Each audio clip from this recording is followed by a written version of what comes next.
moved about among all the people of Israel, did I ever speak a word of any of the tribal leaders of Israel, whom I commanded to shepherd my people Israel, saying, Why have you not built me a house of cedar? Now therefore thus you shall say to my servant David, Thus says the Lord of hosts, I took you from the pasture, from following the sheep, to be prince over my people Israel. And I have been with you wherever you went, and have cut off all your enemies from before you. And I will make for you a great name, like the name of the great ones of the earth. And I will appoint a place for my people Israel, and will plant them, so that they may live in their own place and be disturbed no more. And evildoers shall afflict them no more, as formerly, from the time that I appointed judges over my people. And I will give you rest from all your enemies. Moreover, the Lord declares to you that the Lord will make you a house. When your days are fulfilled, when you lie down with your ancestors, I will raise up your offspring after you, who shall come forth from your body, and I will establish his kingdom. He shall build a house for my name, and I will establish the throne of his kingdom forever.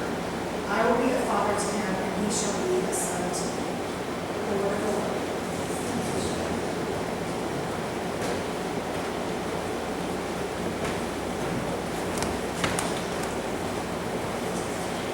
Pray with me again, if you would, please.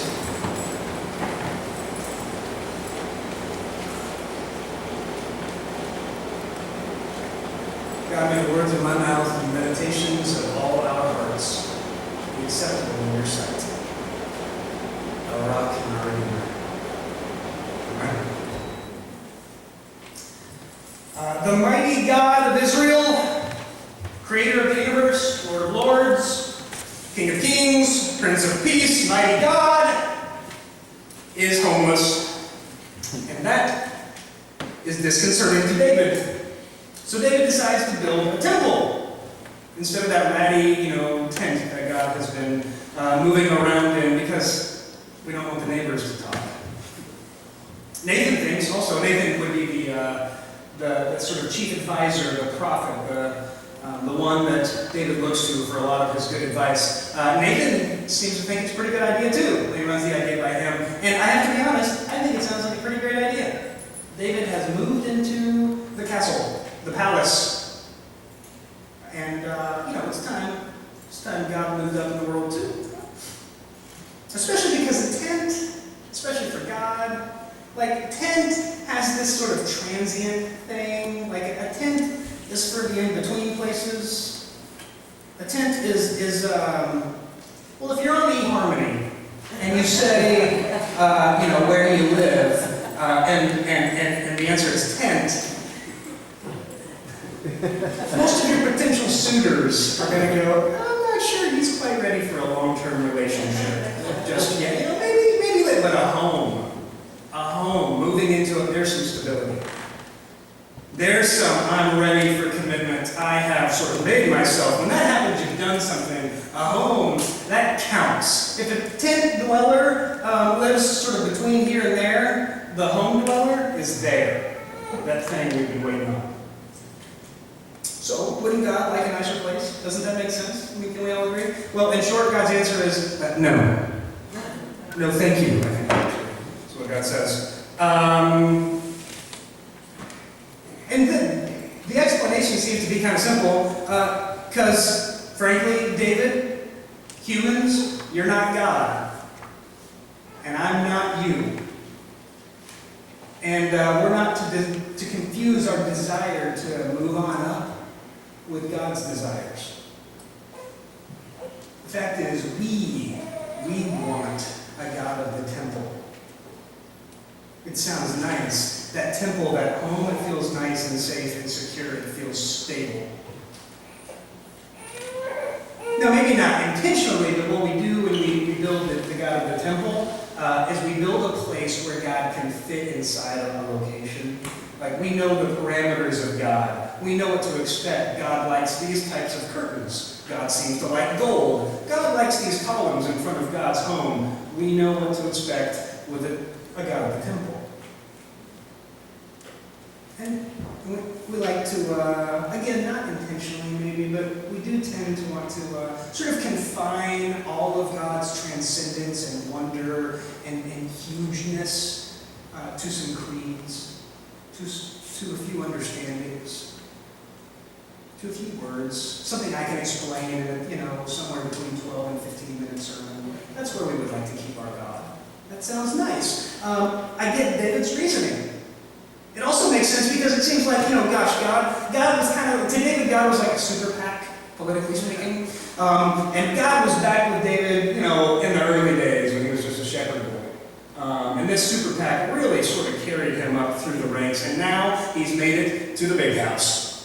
And he's like, listen, super PAC, you really carried me through. You got me elected, so it's time for me to do you a favor. I'm going to go to this temple next door. And I get that. That makes sense. Like, that feels like a nice response. It's sort of a gratitude thing. But I also wonder if it's not a little bit of like, listen, God, I'd like to keep you right here, contained by my side, in case anything goes wrong. Or I can control you. A leash, if you will. A God leash. The God of the temple is what we expect. Made sense to us, made sense to David, made sense to Nathan. We want the God of the temple. But what we need is the God of the tent. The fact is this, the very unfortunate thing is that the God of the temple can only be found in, any guesses? The temple. It's okay to be brave, it's an easy question. The God of the temple can only be found in the temple. Which is nice when you've arrived at the palace. When your super PAC has worked, when you've gotten elected, when you find yourself in the palace, it's nice to have the God of the temple right next door. But all the other times in your life that led up to that moment, well, it's pretty hard news to find out that God is up at the temple waiting for you. Not with you as you go through those times. When God is waiting at the temple ahead, we start to write off the moment that we're in. There's some sort of hope that one day will arrive, but right now doesn't matter. Throwaway time, are you all familiar with throwaway time? One day I will graduate with this degree. One day I'll be married. One day I'll have kids. One day I'll get that job. Then one day I'll get that promotion. Then one day I'll be skinny. Then one day I'll be pretty. One day I'll be retired. One day I'll find a second career because I'm bored with being retired. One day is always the next thing. And between now and one day, that's the throwaway time. It's the time that doesn't really matter. God doesn't care. It's just the in-between time when we're wondering. Are you familiar with that? Is anybody doing that? It turns out the God of the temple is hard news when you have to move into the palace. Luckily, I've got better news than the God of the temple. Because the God of the tent walks with you. There's this guy named Jacob, a couple hundred pages earlier in your Bibles. Jacob had a brother. The way I would describe him is this. If his brother Esau was, like, say, captain of the football team, Jacob would have been captain of the debate team. Which is fine. It's a fine skill to have, except if you live in, like a, hunter-gatherer sort of warring nation kind of culture, then you want to be captain of the football team. It's just a better skill set to have. And Jacob was a little bit slimy a lot of times, and he kind of tricked his brother Esau. Anyway, long story short, he had to run away for his own safety. And I will just tell you, Jacob spent a good portion of his life trying to get ahead and not getting there. Getting tricked as he tricked other people, all sorts of things, but there's this one particular story. He has run away, and he is as lonely as it gets. And he comes to this water's edge, and he goes to sleep. And I think a lot of us have had that night's sleep, where you go to bed and you think, I will never be lonelier, I will never be more lost, I will never be further away from God than I am right now. But he has this dream. And in this dream, there are these angels coming up and down from heaven, and it turns out they're, between heaven and earth, there's a high traffic area going on, and he didn't see right. And he wakes up, and he said this line, "Surely the Lord is here, and I did not know." Surely the Lord is here, and I did not know. And then he named that place. He named that place Bethel. Would you like to know what Bethel means? The house of God. The fact is this, the God of the tent is not very glamorous. But with the God of the tent, you are always home. Surely the Lord was here, and I did not know. That's the God who is with you while you wander in the wilderness. That is the God who is already there during the throwaway time that you're waiting to get through to the time when you move to the palace. The God who is with you when you're on the run from the king who wants to kill you. The God who is already there, who says that this time, right now in your life, it counts. It matters. It matters to me because I'm not ready to walk alongside of it. So that God in the tent didn't make it like you made it to your palace just because you got a promotion. That God was already God. And that God doesn't need your palace and doesn't need your temple. That God can speak every bit as well from a tent as a palace. That God is Emmanuel, God with us. The deal is this: all through this biblical story, God is showing up in ways that we didn't really expect. This is a trend. This is sort of how the storytelling goes in this book. And you have David who just thinks, well, God wants a temple, God wants to belong here, and then surprises him with a way that he was not expecting. And then you've got this Jacob story who finds God in a place that he was never expecting. And this is not the last time this story would happen. If you were to flash forward about 900 or 1,000 years, God would surprise us again. But first, here's this verse in 13. God's promising to David, here's what will happen. He's talking about his future. He says, long after David dies, there's going to be a lineage. Because he is the one who will build a house for my name. And I will establish the throne of his kingdom forever. I will be his father, and he will be my son. Talks about this lineage that will last forever. This is the promise that God makes. The problem is, 900, 1,000 years later, when the Jewish people are living in Palestine, and frankly, the Romans have taken over, they're living under an occupation, things are a little bit rough, it might have looked like God wasn't going to follow through on that promise. And this is when God surprises us once again. The Gospel of John writes those words about the Word becoming flesh and then living among us, talking about Jesus. It says, the Word became flesh and lived among us. Do you know what the word for lived there, what it literally translates to? Set up a tent among us. The Word became flesh and set up a tent among us, lived among us. This is what we've been waiting on, the scriptures seem to say. The God, the one who walks with us. This is it. And I was thinking about that last night, actually. Last night, our parents are here, and we like to grill out. In the Wince family, it's a thing we do. We take it very, very seriously. And so last night we got steaks, and we made a huge meal. We sat out on the back porch, and we've got those trendy hipster lights that hang over the back picnic table, and we've just got the table set. And I don't mean to brag, except that I knew it looked like a movie. I mean, it was like the perfect dinner, and we sat around and told stories for 3 hours. But the stories we started telling were family stories. And early family stories, like from before I can remember. And these were family stories of mom growing up, and then when mom met dad.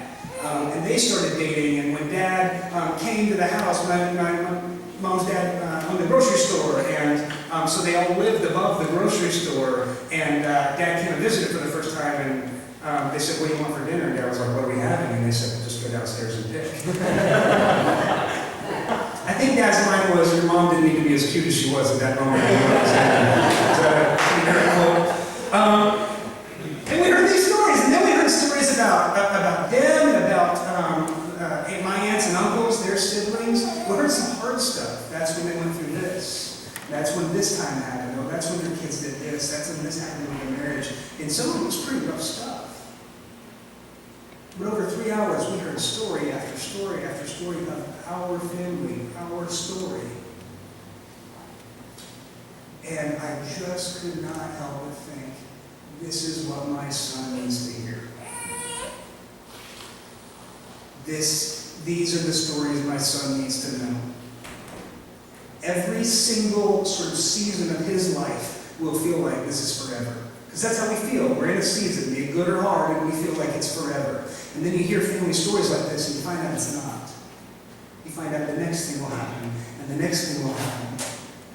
You find out that maybe God was actually involved the entire time, and you never knew. Surely God was in this place, and I did not know it.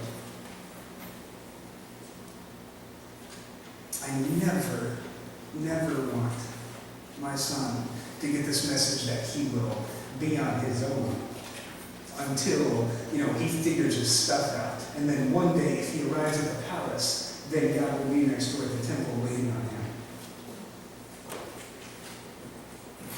What I want him to know, and what I want you all to know, is God packs that ratty old tent and walks step for step right alongside of you today and tomorrow and every day after that. You are already in Bethel, the house of God. Surely God is in this place. And I didn't even know it when you were a shepherd boy, when you were running for your life, when you were unemployed, when you were enduring that divorce, when your kids left home on bad terms, after that bad breakup. Surely God was in this place. And I did not know it. So, I guess what I mean by all this is take warning if you are looking for a God of the temple. Because you are probably going to find a God with different plans, but take comfort. If you haven't arrived at the palace yet, that place that you decided somehow for some reason will mean you actually are worth something, that place in the future. Because God thinks you're worth something now. God thinks right now matters. And God is walking alongside of you, toting that same old ratty tent. So I'm sorry if that is not the God that you were expecting, but I sure am glad not to be walking alone.